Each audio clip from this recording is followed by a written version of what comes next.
muita saudade da igreja, dos irmãos, e desse momento como de agora, né, que nós estamos aqui na casa do Senhor. E sabe, irmãos, o que Deus tem colocado no nosso coração não é nada de especial, nem assim fora do comum, são as coisas naturais que o Senhor tem nos dado, tem nos mostrado, que nós somos uma família. A igreja é uma família, nós somos uma família. Por quê? Porque nós somos o corpo de Cristo, né? Nós somos congregados pelo nosso pastor, nosso sumo pastor, que ele sim é o pastor das nossas almas, o Senhor Jesus, que cuida de cada um de nós. Eu estava aqui no decorrer da semana, depois de nós termos passado o culto de 24 horas, né? E a gente faz assim uma retrospectiva, a gente fica olhando os testemunhos, as palavras que foram trazidas pelos nossos irmãos, que muito edificaram assim a nossa fé, e nós louvamos ao Senhor, eu senti assim um gostinho. Quero dizer para os irmãos que na sexta-feira, antes do carnaval, na sexta-feira foi assim uma tristeza, né? Que a gente se lembra de que é aquele dia que a gente está se aprontando para ir ao retiro, e está toda a igreja agitada, né? Todo mundo no bom sentido, né? Todo mundo se preparando, e a gente sabe que a gente vai passar ali alguns dias juntos com a família, né? Com a igreja, e a gente tem alegria mesmo de estarmos juntos, né? E aí veio aquela tristeza assim na sexta-feira, de a gente saber que nós não teríamos o retiro. Mas quando nós tivemos o culto de 24 horas, foi assim um banquete que o Senhor preparou para nós. Eu não sei se todos sentiram, mas a gente sentiu assim tanta alegria, tanta comunhão de nós estarmos juntos, né? De que nós sentimos a presença de Deus, sentimos alegria em estarmos juntos. Foi uma bênção. Eu também não estou querendo aqui dizer para os irmãos que não vieram, como se tivesse querendo contar vantagem para cima de vocês. Não, nós sentimos falta também de todos os nossos irmãos. Todos os nossos irmãos são muito importantes, e por isso que nós nos sentimos uma família. Então é tão importante quando a gente conta com a presença dos nossos irmãos, né? Aí no decorrer da semana eu estava aqui acompanhando algumas programações da igreja, e na sexta-feira, quando chegou na consagração aqui da União Feminina, e a irmã Elisa estava dando oportunidades aos nossos irmãos, e aí quando a irmã Eunice, né, ela veio para cantar, e de repente ela foi interrompida por uma tosse, né, e ela parou de cantar, e tossindo, e de repente parou. Mas sabe, eu senti tanto amor ali pela nossa irmã, de nós valorizarmos os nossos irmãos trabalhando, vindo na casa do Senhor. E também, que coisa maravilhosa, porque nós éramos 4 pastores que estávamos na consagração, mas quem deu a palavra foi a irmã Rosane, né? E que palavra abençoada. Ela estava nervosa aqui, falando de que estava muito nervosa, mas ela nos trouxe a palavra do Senhor, e que alegria que nós estávamos ali. Por quê? Porque nós queremos viver de fato como uma família, como alguém que um cuida do outro, que um valoriza a importância quando um tem a oportunidade.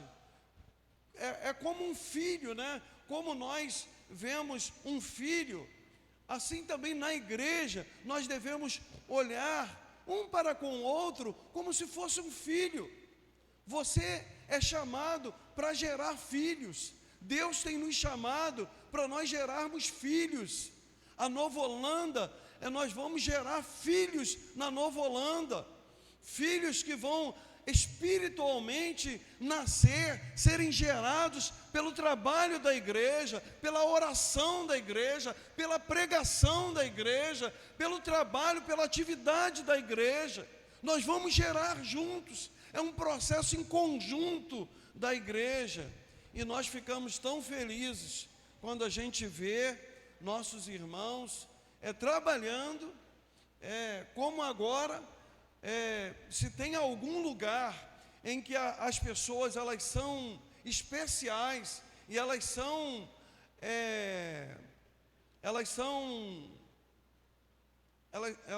honradas, é dentro da igreja. Eu estava aqui agora, quando estava pensando na mensagem, geralmente quando a gente vem, a gente traz ali o irmão Luiz e a irmã Terezinha que estão chegando agora, e como eu vim na frente, eu vim sem carro, e eu deixei o carro para trás, mas aí, quando eu cheguei aqui, eu me lembrei dos irmãos, e como eu sinto alegria de saber que irmãos tão idosos têm tanto desejo de vir à casa do Senhor. Na semana passada, eles me disseram que eles ficaram lá num banquinho, lá numa escada, aguardando, porque eles tinham feito o planejamento de virem pelo menos de 6 até meia-noite, que eles ficariam 6 horas no culto de 24 horas. E aí eu fui lá, pedi perdão mais uma vez aos irmãos, né, orando por eles, mas a gente fala isso de coração mesmo, irmãos. Não é, eu tenho dito isso daqui para os irmãos que são líderes de departamentos e ministérios, que o mais importante da SEAG não é o nosso trabalho. O mais importante da SEAG é o nosso relacionamento. E que o nosso relacionamento, ele precisa ser de verdade. Quando a gente canta um hino, quando a gente diz para um irmão que a gente ama, isso precisa ser verdade em nós.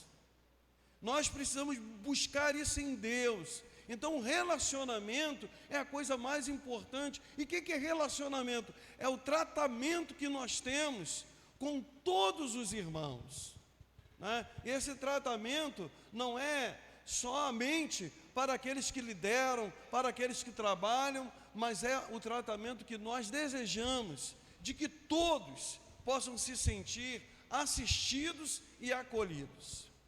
Eu recebi essa semana, nós temos, os irmãos sabem, que a irmã Diana, né, ela está com problema de saúde, e é uma senhorinha que sempre fica ali junto com a irmã. Levanta aí a mão, irmã. A irmã Maria José também, que estava, hoje eu liguei para ela, e aí a irmã Maria José que pegou o telefone e me respondeu, né?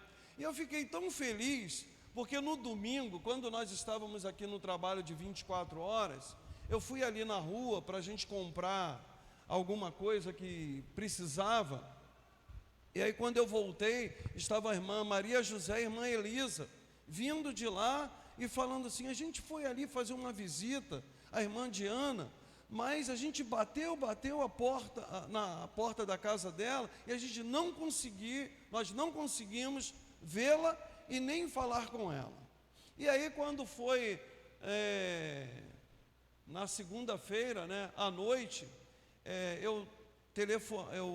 na terça-feira de manhã, né, eu pedi a alguns irmãos para que a gente pudesse ir à casa da irmã, que a gente estava preocupado, e aí eu soube que foi muitos irmãos, né, eu poderia assim dizer muitos, porque numa demanda assim, numa visita, quando chega 2, 3 pessoas, a gente até entende que é muito, né? Que às vezes a gente não tem nenhuma pessoa para ir. E aí nós soubemos de que foram bastante gente lá dar essa assistência à irmã, né? E uma irmã aqui da igreja chegou para mim na própria sexta-feira aqui e falou assim: pastor, eu trabalho, eu posso cuidar, e se a irmã Diana, ela necessitar de uma assistência, de um cuidado, eu posso ir lá para a casa dela e cuidar dela, né? E eu fiquei assim, tão maravilhado, porque exatamente, irmãos, isso que nós temos orado, pedido a Deus, para que nós como igreja, nós sejamos uma família em que a gente se interesse, que a gente cuide um do outro. E eu creio que muitas vezes, quando nós não podemos cuidar pessoalmente, fisicamente, indo ao local com as pessoas, nós temos orado, nós temos mandado, à medida do possível, nós temos enviado um WhatsApp para comunicar com os nossos irmãos. E eu queria que nós pudéssemos, nessa noite, a gente pensar sobre a igreja. É um lugar, eu até coloquei aqui como tema, a igreja é um lugar, lugar para frequentar ou pertencer, né? Quando eu estou fazendo esta interrogação aqui, eu posso dizer para todos os irmãos que eu não penso em nenhuma crítica a fazer a ninguém quando nós destacamos, quando nós fazemos quando nós preparamos uma palavra para fazer uma reflexão, uma meditação, e algum irmão possa pensar assim: o pastor está falando isso porque ele está pensando na minha atitude assim, assim, assim. Eu quero dizer para os irmãos que se eu tiver que falar com os irmãos alguma coisa, eu vou falar que não precisa estar aqui nesse altar.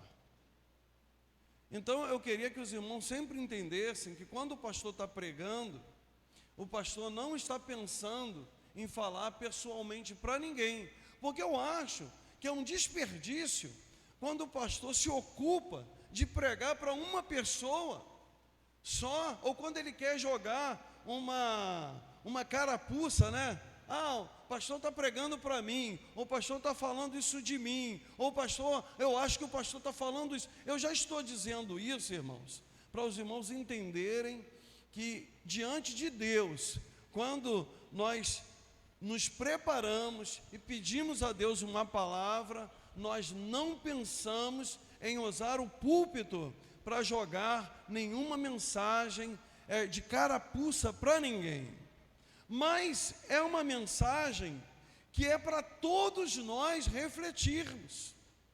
E aí, como que nós podemos viver numa igreja viver numa igreja pertencendo e não apenas frequentando, né? Eu quero dizer que em algum momento da nossa vida, a gente começa frequentando, né? A gente começa ouvindo as mensagens, e eu diria que num processo espiritual, é como que a gente, na nossa vida, como um filho, né? Eu me lembro quando o Renan nasceu, e eu fui com a avó dele, a irmã Leila, que era minha sogra, né? E nós fomos lá vê-lo. E naquele dia, a gente só pôde ver no primeiro dia, naquela época, só pude vê-lo pelo vidro, né? Assim, tinha que me satisfazer, não podia pegar no colo, porque ele acho que estava na incubadora, né? O Renan nasceu pequenininho, né? 2,510 kg, e ele nasceu tão pequenininho que eu fui perguntar ao médico se daquele tamanho ele ia crescer, né? Aí o médico botou a mão na costela dele assim, aí falou assim: vai ter uma altura mediana. Eu falei: então dá bom. Mas aquele pai, né? Aquela preocupação de pai, de primeira viagem, querendo assim, preocupado. E na verdade a gente hoje quando a gente é pai, mais maduro, a gente está muito mais importante pela saúde do que propriamente pela aparência do filho, né? A gente quer que o filho esteja saudável, que ele seja amado, que ele mesmo se sinta bem, se ame, né? Mas a gente na vida cristã, como igreja, muitas vezes a gente começa frequentando. E eu estou trazendo essa palavra, por quê? Porque nós como igreja, nós precisamos de viver de acordo com a vontade de Deus, aquilo que Deus ele quer fazer neste lugar.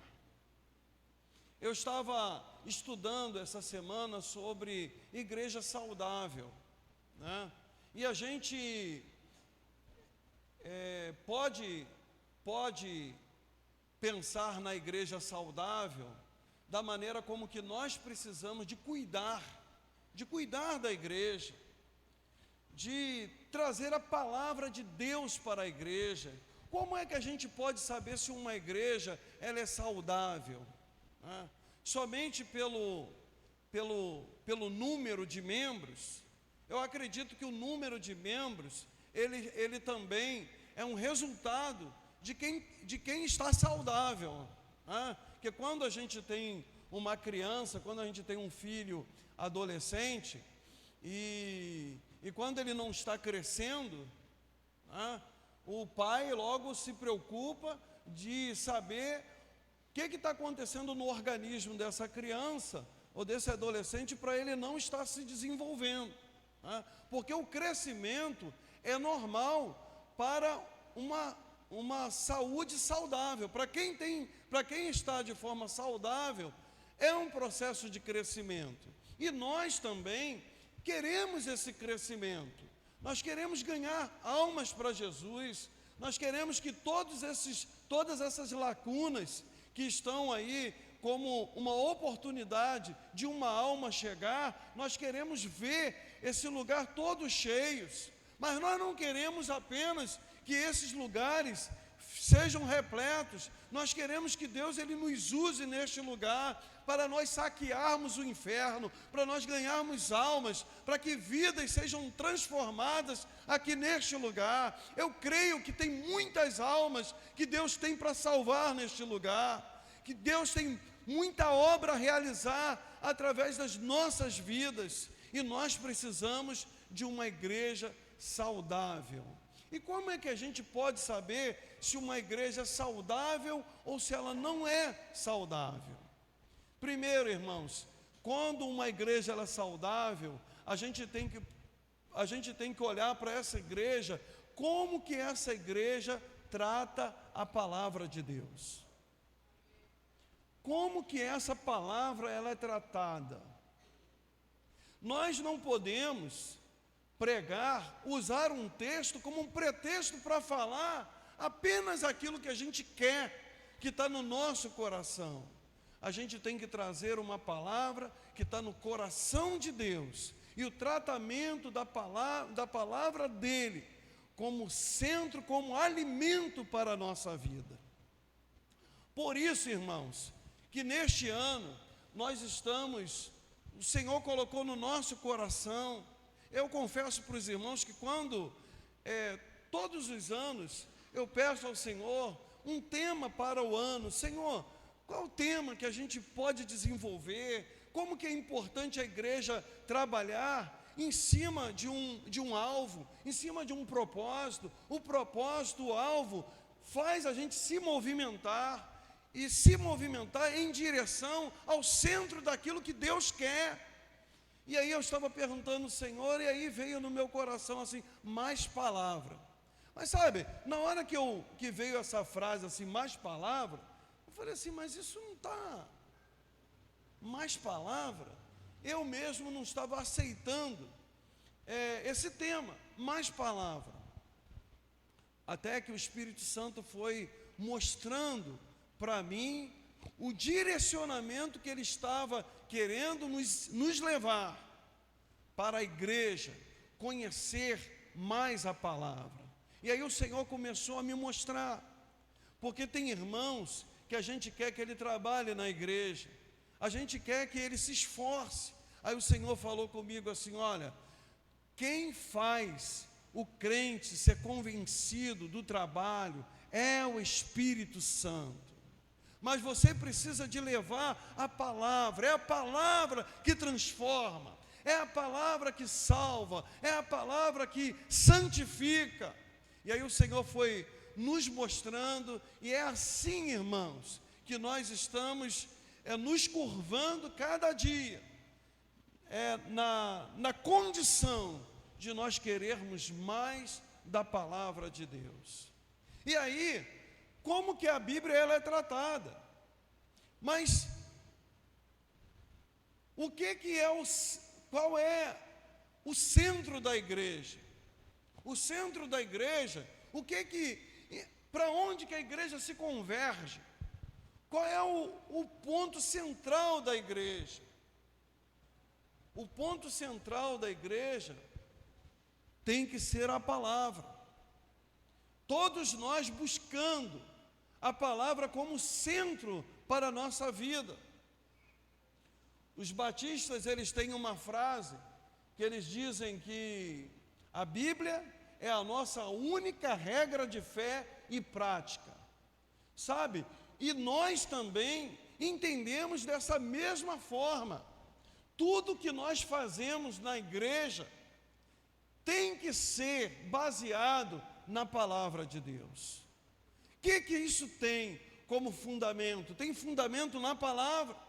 É a palavra que direciona, é a palavra que nos ensina. Então nós precisamos de também ver se é a palavra que está sendo o centro, o ponto de convergência da nossa fé, do nosso trabalho, se todo o nosso propósito é a palavra.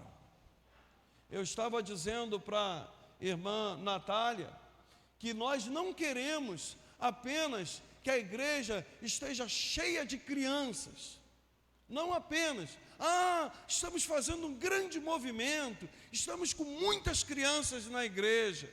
Eu estava dizendo para ela, nós precisamos de que essas crianças conheçam o Evangelho de Jesus Cristo, porque é o Evangelho que transforma, é o Evangelho que muda. Se as crianças, de fato, elas encontrarem Jesus através da mensagem que pregamos, essas crianças, de fato, serão transformadas. E nós precisamos, e a gente tem entendido, que quando a gente trabalha com crianças, a gente não trabalha só com a criança, a gente trabalha com a família toda dessa criança. E se uma criança, de fato, conhece a Jesus Cristo, ela passa a ser o testemunho dentro da sua própria casa, e nós cremos que pelo testemunho da criança, pela mensagem da criança, ela também ganha a sua família para Jesus. Então vamos ler a passagem. Eu peguei uma frase aqui que não é minha, é uma frase do pastor Carlito Paz, que é um pastor que eu acompanho muito o trabalho dele, um homem de Deus, e ele diz o seguinte, que ninguém faz algo grande sozinho. Ninguém faz algo grande sozinho. Você pode até fazer alguma coisa sozinho, mas não é grande.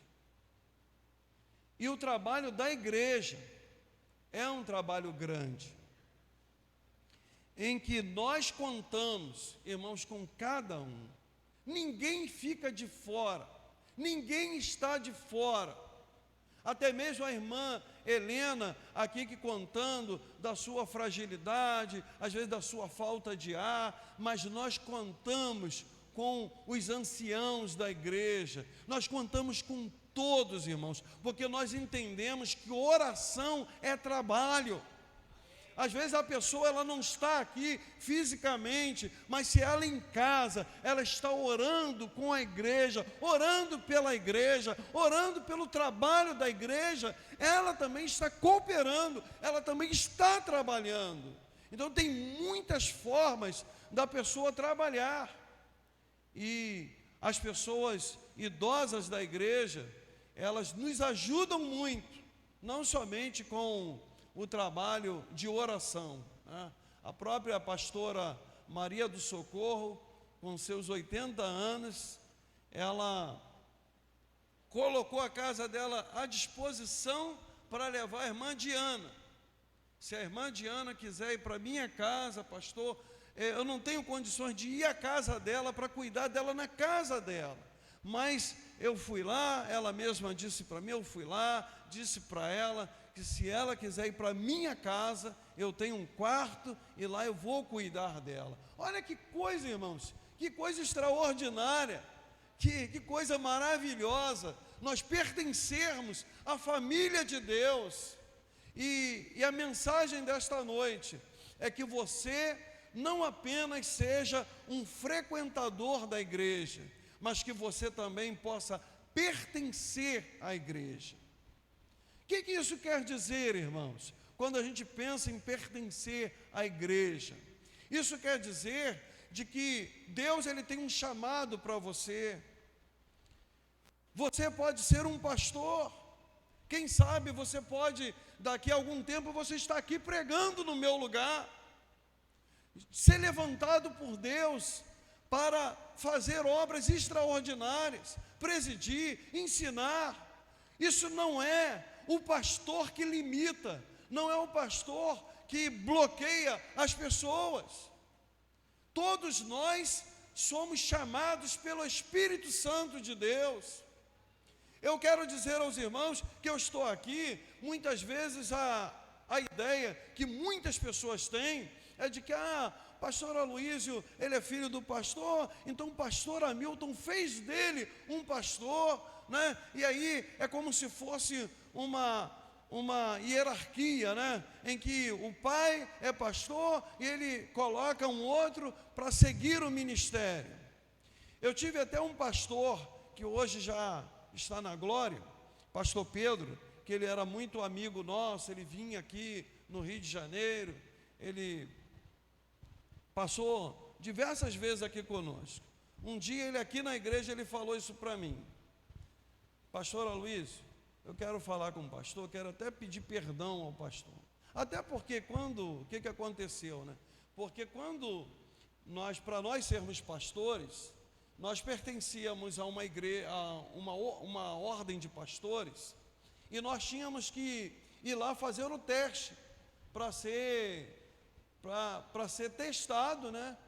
Para ser avaliado pelos pastores, e eles faziam diversas perguntas para que a gente pudesse ser aprovado para ser consagrado. A igreja separa, a igreja envia o pastor, mas era lá na ordem de pastores é que havia o exame para a pessoa ser pastor. Aí a ordem dos pastores é que aprovava e trazia para a igreja, o fulano de tal, o candidato está aprovado para ser consagrado.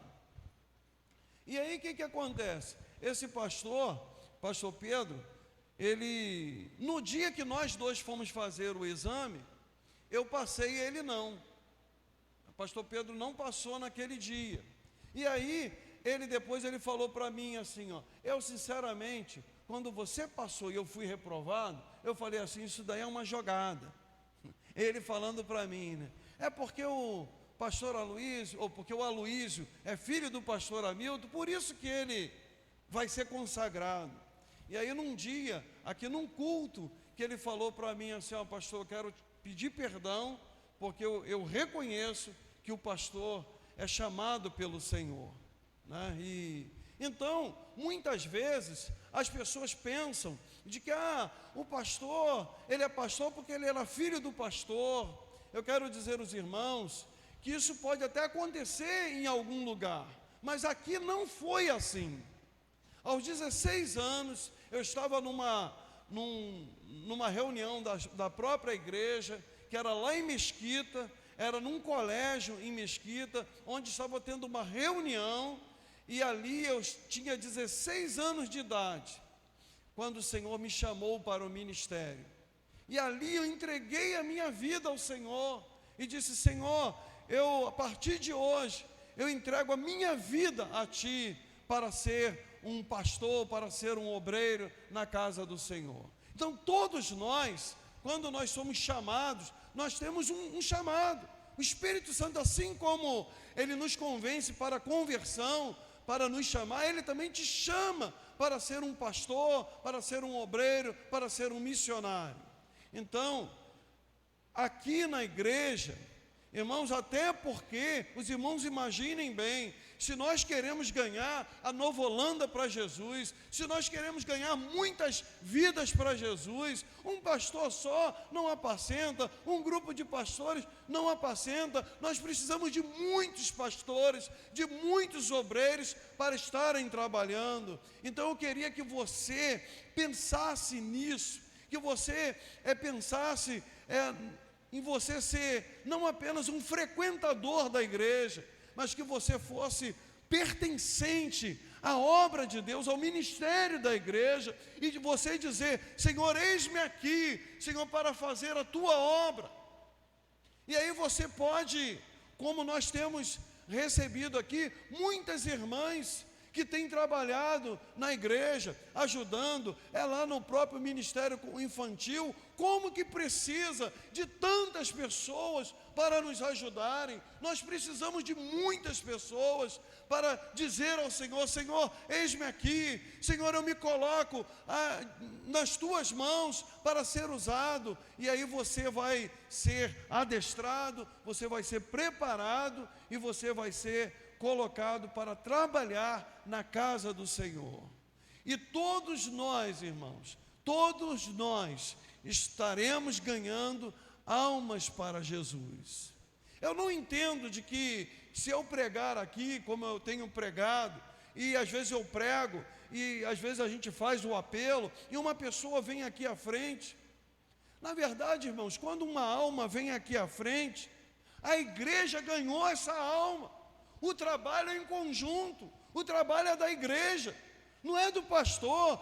O pastor pregou e aquela alma foi salva. Não, é o trabalho de toda a igreja. É você quando convida a pessoa para vir à igreja, ela vem, você trouxe essa pessoa, é o irmão que recebe na igreja, às vezes dando um sorriso, dando um abraço, dando um aperto de mão, dizendo: seja bem-vindo. Todos nós estamos trabalhando para que essa pessoa, ela se firme na presença do Senhor.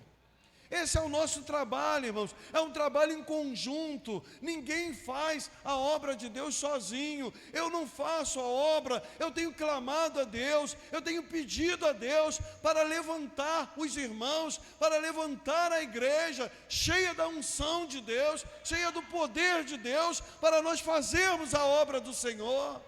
Quando eu estou pensando assim, nós vamos ganhar Nova Holanda, eu não estou pensando no meu trabalho sozinho. Eu não vou cuidar das pessoas sozinho.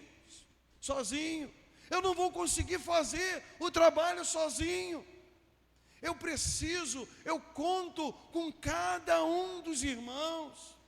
E quando eu estou dizendo isso, que eu conto, eu estou aqui como um profeta de Deus, como o próprio Senhor, dizendo para os irmãos, como se Jesus estivesse aqui: eu conto com você, eu conto com você, eu conto com você, eu conto com você, eu estou contando com todos vocês para fazer. É o Senhor que conta com cada um de nós para fazer a sua obra. Eu queria ler o texto com os irmãos, de Atos capítulo 2, do versículo 37 ao 47. Podemos ler? E ouvindo eles isto, compungiram-se em seu coração e perguntaram a Pedro e aos demais apóstolos: que faremos, homens e irmãos? E disse-lhes Pedro: arrependei-vos e cada um de vós seja batizado em nome de Jesus Cristo, em remissão de pecados, e recebereis o dom do Espírito Santo. Pode deixar aqui nesse versículo. Irmãos, a pregação do Evangelho é uma pregação de nós levarmos os homens a eles entenderem que eles nasceram no pecado, que eles nasceram separados de Deus, que que eles não têm vida eterna, não têm vida espiritual sem Jesus. E quando Pedro, ele estava pregando, e agora os homens perguntam: o que nós faremos? E aí ele diz, ele poderia ter pulado aqui, e poderia ter dito assim: agora é só vocês se batizarem. Mas ele fala: vocês precisam de se arrepender. Irmãos, evangelho é lugar de quebrantamento, evangelho é lugar de humilhação, evangelho é lugar de quebrantamento diante de Deus. Irmãos, nós precisamos de pregar o evangelho de Jesus Cristo. O que é o evangelho de Jesus Cristo? É dizer para o homem que todos os homens sem Jesus, eles estão afastados da vida com Deus. Não existe vida sem Deus, não existe salvação sem Jesus. Jesus é o caminho, a verdade e a vida. Ninguém vai ao Pai senão por Ele. Esse é o evangelho, e o evangelho de nós ensinarmos as pessoas: se arrependa dos seus pecados, volte-se para Deus. Esse entendimento, irmãos, mudou a minha vida com relação às próprias crianças, porque as crianças na igreja, a gente sempre aprendeu, e eu sempre entendia isso, que as crianças estão salvas. As crianças, se elas morrerem, elas estão salvas. E a gente não se preocupava tanto em levar a mensagem, a palavra, para as crianças tomarem uma decisão, delas terem um pleno conhecimento de que um dia Adão e Eva, eles desobedeceram a Deus, e por conta dessa desobediência, eles foram separados da presença de Deus, eles foram separados da glória de Deus. Então, uma vez que Adão e Eva, eles pecaram e foram tirados da presença de Deus, todo homem que nasce, ele nasce afastado da presença de Deus, ele não nasce em comunhão com Deus. E todos nós precisamos de nos voltarmos para Deus. E como é que nós nos voltamos para Deus? É quando a gente recebe a Jesus Cristo como o único e suficiente Salvador. João capítulo 1, versículo 12: mas a todos quantos o receberam, deu-lhes o poder de serem feitos filhos de Deus, aos que creem no seu nome. É você crer no nome de Jesus, é você crer nos feitos de Jesus, é você crer não apenas no Jesus histórico, não apenas no Jesus que todo mundo conhece, mas é aquele Jesus que vivo está, que Ele morreu e que ao terceiro dia Ele ressuscitou, e que depois, de acordo com o que Paulo descreve em 1 Coríntios capítulo 15, que Ele foi visto por mais de 500 irmãos, e eles viram Jesus subindo aos céus, e Ele disse que assim como vocês viram subir, um dia Ele há de descer para buscar a sua igreja. É esse Jesus que está vivo, é esse Jesus que esteve com João na ilha de Pátimo, mandando ele escrever o Apocalipse, dizendo de que vai haver um fim, que Jesus vai voltar para buscar a sua igreja, e eu e você que cremos, estaremos com Ele eternamente. Mas aquele que não se arrepender dos seus pecados, aquele que não entregar a sua vida a Jesus, infelizmente, estará sendo encaminhado para o fogo eterno. Não é, às vezes nós, pregadores, a gente pensa assim: poxa, mas é isso que a palavra de Deus diz, mas como muitas pessoas pensam, né? Mas será se Deus vai ser tão cruel? Irmãos, eu não posso dizer o que eu penso. O que eu posso afirmar é o que eu creio. O que eu creio é que esta Bíblia, essa palavra de Deus, ela foi escrita pelo Senhor, e tudo que está escrito aqui é verdade. Eu tomo ela como verdade para a minha vida, e é por isso que eu ensino, é por isso que eu prego essa palavra, crendo de que aquilo que está escrito, um dia Ele vai tudo pedir a juízo. Ele diz: passarão os céus e a terra, mas as minhas palavras não hão de passar. Então o que nós como igreja, nós devemos é pregar o Evangelho de Jesus Cristo. E aí, nós temos que levar o arrependimento, levarmos o batismo para a remissão dos pecados, e também mostrar que, uma vez salvo, quando nós temos a salvação, você tem o Espírito Santo de Deus.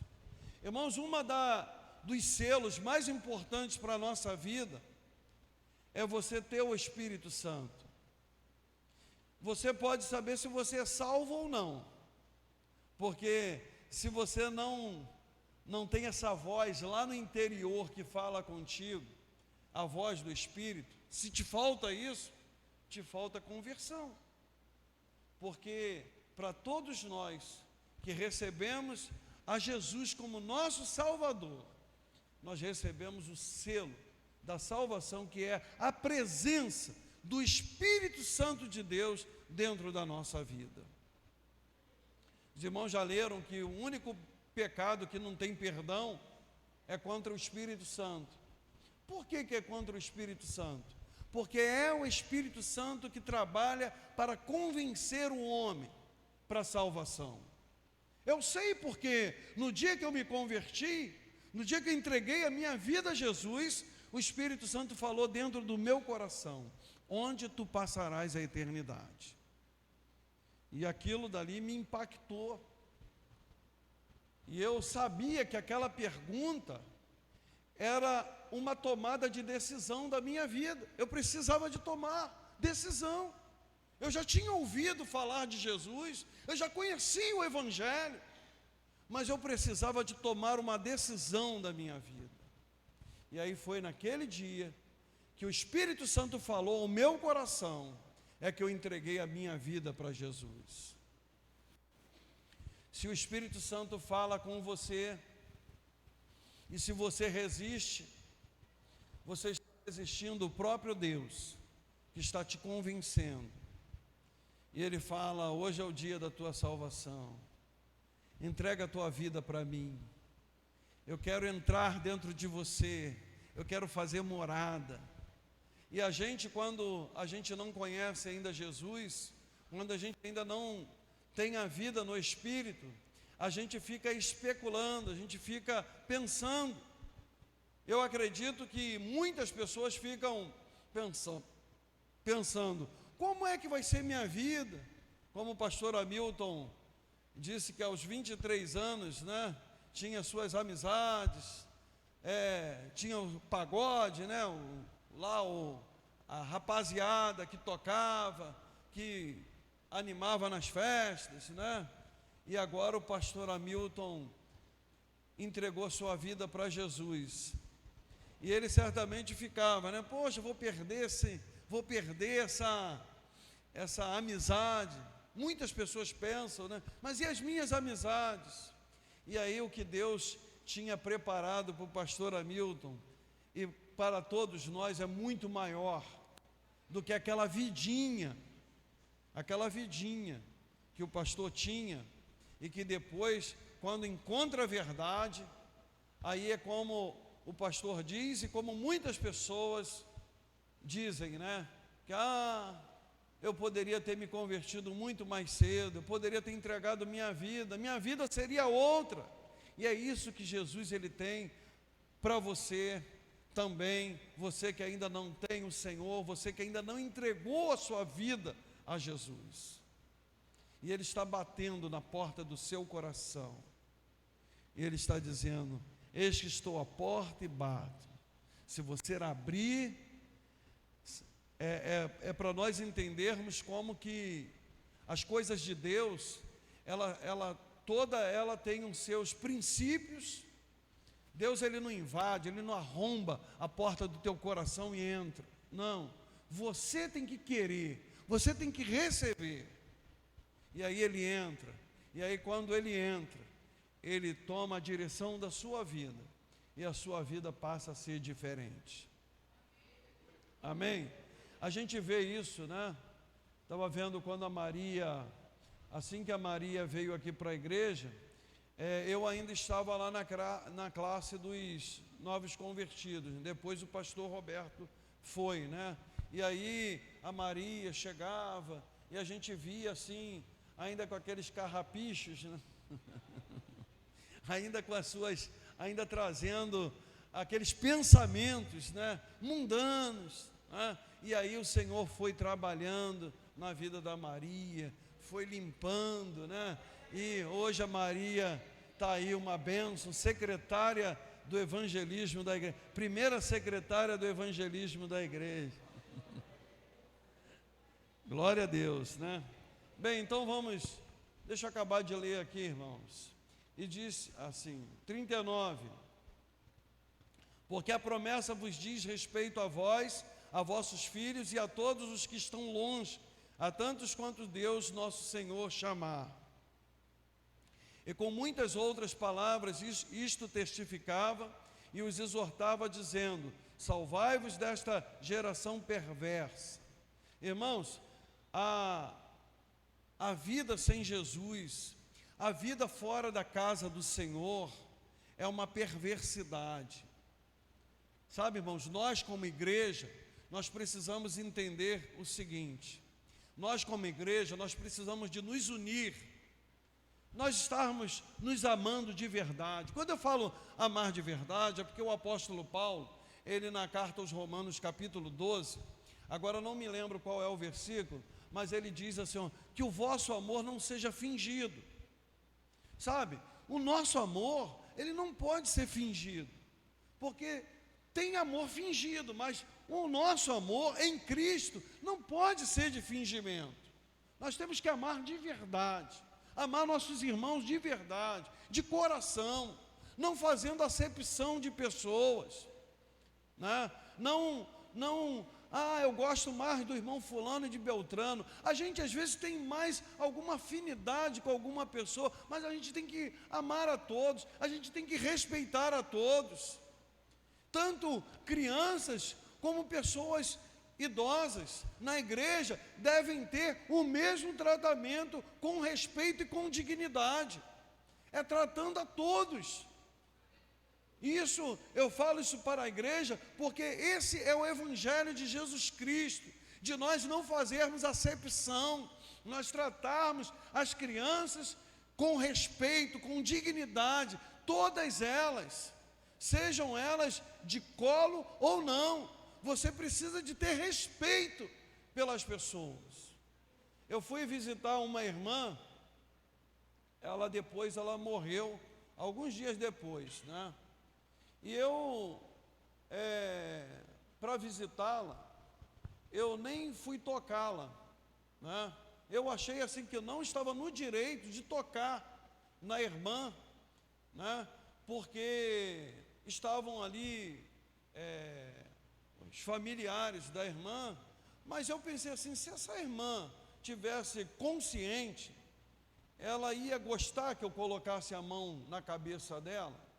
E eu não coloquei, por entender que eu não tenho esse direito de colocar a mão em ninguém, se esse alguém não me permitir, né? É lógico que a gente vai aqui orar e fala com os irmãos, pastores, nós vamos impor as mãos, nós vamos tocar, mas os irmãos, até se os irmãos não aceitarem, não entenderem isso, mas nós fazemos isso entendendo de que é com a permissão dos irmãos.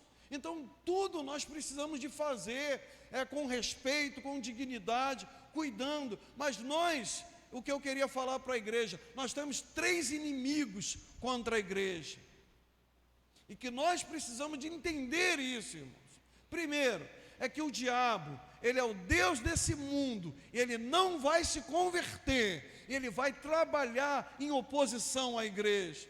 Nós temos o diabo e todos os demônios trabalham contra a igreja, e nós precisamos de nos unir para enfrentar as potestades, o inferno que se levanta contra a igreja, para impedir que vidas sejam libertas, que vidas sejam salvas. Nós temos um inferno contra nós, irmãos, mas nós temos aquele que é maior do que todos. Jesus Cristo é conosco, Ele é o dono da igreja, e Ele garante a nossa vitória. Nós temos o mundo, irmãos. O mundo é uma oposição à igreja. Você não fica na televisão pensando de que as coisas vão mudar, né? Tem crente que vive nessa ilusão, né? De que, poxa, o mundo está de mal a pior. O que você espera? É o mundo. Se o mundo é governado pelo diabo, o mundo vai ficar de mal a pior. Eu não estou dizendo, irmãos, de que a gente não tem, como igreja, de nós sermos cidadãos e nós queremos uma vida como cidadãos digna e melhor, e que a gente no dia de votar, que a gente vote consciente, de que a gente vote na pessoa com quem a gente acredite, que ele possa oferecer um trabalho, seja na prefeitura, seja no governo, seja na presidência, mas a gente não pode pensar de que as coisas, a maldade, o pecado, que isso vai mudar. Isso não vai mudar. O mundo vai de mal a pior. Não estou aqui querendo trazer uma mensagem de catástrofe, mas é uma mensagem de consciência, de nós entendermos que nós temos o diabo, que é o nosso inimigo, nós temos o mundo, que é o nosso inimigo. E aí, por último, irmãos, é essa carne que anda com você, ela também é inimiga, ela é sua inimiga, ela não é amiga de Deus, ela não quer Deus, a sua carne não quer Deus. A gente está vendo aí os 21 dias, né, de Daniel, está uma briga tremenda da carne, né, que a carne fica reclamando, né, está chegando, já está chegando o dia, a carne, né, está querendo, né? Bem, mas deixa os comentários à parte, né?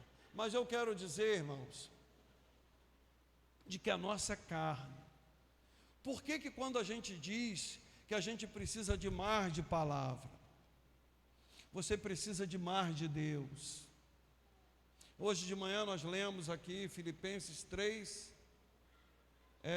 que nós não somos, 3:20, Filipenses 3:20, que nós não temos a nossa cidadania, ela não é somente aqui da terra, a nossa cidadania é do céu, nós pertencemos ao céu, nós pertencemos ao Senhor, né? Mas a nossa cidadania está nos céus, de onde também esperamos o Salvador, o Senhor Jesus Cristo. Irmãos, nós como igreja, nós precisamos de entender e nos posicionarmos assim. Nós temos que lutar contra a nossa carne. A nossa carne não quer santidade, a nossa carne não quer nada sobre Deus, a nossa carne tem fome do pecado, ela quer pecar. E se você não se alimentar das coisas de Deus, se você não buscar a Deus, você vai cair, você vai para o buraco, você vai morrer. Mas se você se agarrar com o Senhor, Ele tem vida de bênçãos para você. Ele diz: sede santo em toda a vossa maneira de viver, sede santo porque eu sou santo. E se você quer a Jesus, se você entregou sua vida para Jesus, você precisa de buscar a santidade de Deus. E é nós como igreja, nós precisamos de entender isso. Nós não podemos ficar e nem nos comportarmos como um mundo. Nós somos um povo separado, um povo levantado por Deus para fazer a obra de Deus aqui neste lugar. Eu estou me posicionando, irmãos, diante de Deus, estou me colocando: Senhor, eu quero pagar o preço, Senhor, eu quero pagar o preço, Senhor, eu quero amar a Nova Holanda, eu quero amar os moradores da Nova Holanda, eu quero amar as almas que estão na Nova Holanda. Senhor, salva este lugar, porque assim é que Deus tem nos chamado para fazer a obra neste lugar. E eu tenho certeza de que Deus também tem chamado você para você fazer esta obra. Vou só encerrar aqui a leitura, porque a leitura desse texto fala muito sobre nós como igreja. Versículo 41, de sorte que foram batizados os que de bom grado receberam a sua palavra, e naquele dia agregaram-se quase 3.000 almas. Pregação da palavra, Pedro sendo usado pelo Senhor.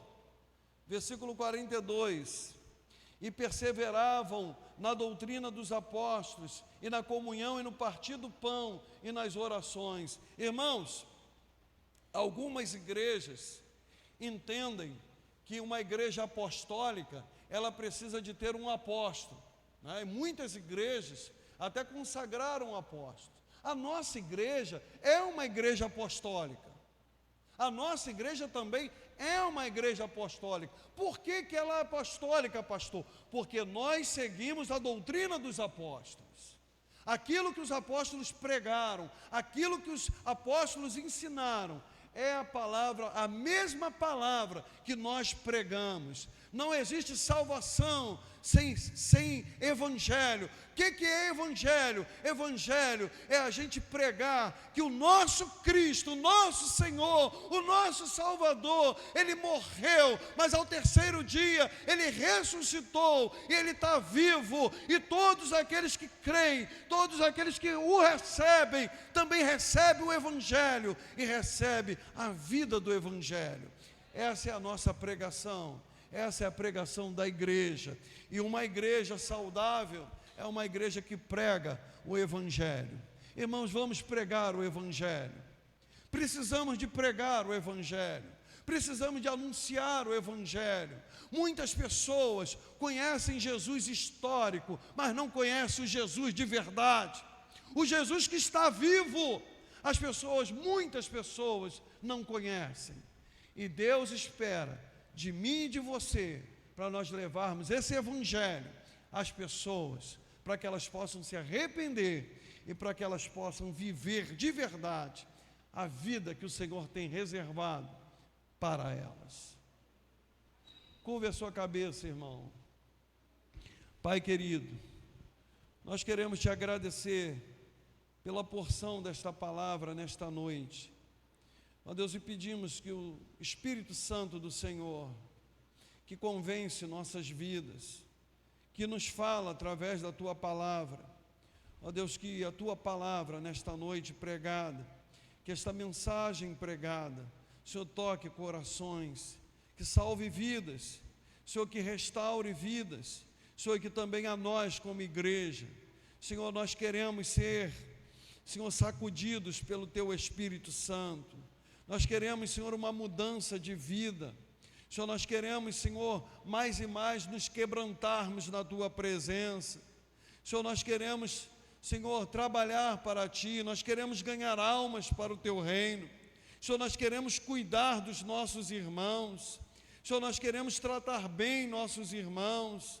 Senhor, nós queremos, Senhor, viver, Senhor, como uma família. Senhor, como está escrito na passagem, Senhor, que nós íamos ler, Senhor, dessa mesma passagem, Senhor, quando a Tua palavra, Senhor, nos diz de que, Senhor, a igreja, Senhor, ela vivia de uma forma tão unida, que ela caiu na graça do povo. Senhor, que nós como igreja, nós possamos entender que nós temos um propósito, nós temos almas para ganhar. Senhor, a nossa vida, Senhor, aqui enquanto igreja, Senhor, nós temos propósito de ganharmos, Senhor, vidas para o Teu reino, de cuidarmos de vidas, de nós enviarmos, Senhor, vidas para pregar a Tua palavra, quer seja no Rio de Janeiro, na cidade, nos outros estados, Senhor, em todo o Brasil e quem sabe fora do Brasil. Senhor, nós queremos, Senhor, ser usados por Ti.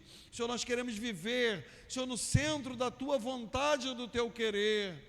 Ó Deus, e ajuda-nos, Pai. Continue, Senhor, nos falando e, Senhor, nos moldando. Senhor, não para nós fazermos aquilo que nós queremos fazer, mas que nós possamos estar na direção e na orientação do Teu Espírito Santo. Para isso nós oramos a Ti, em o nome do Senhor Jesus. Amém e amém. Amém. Eu queria perguntar se há alguma pessoa aqui nesta noite que ouviu a palavra do Senhor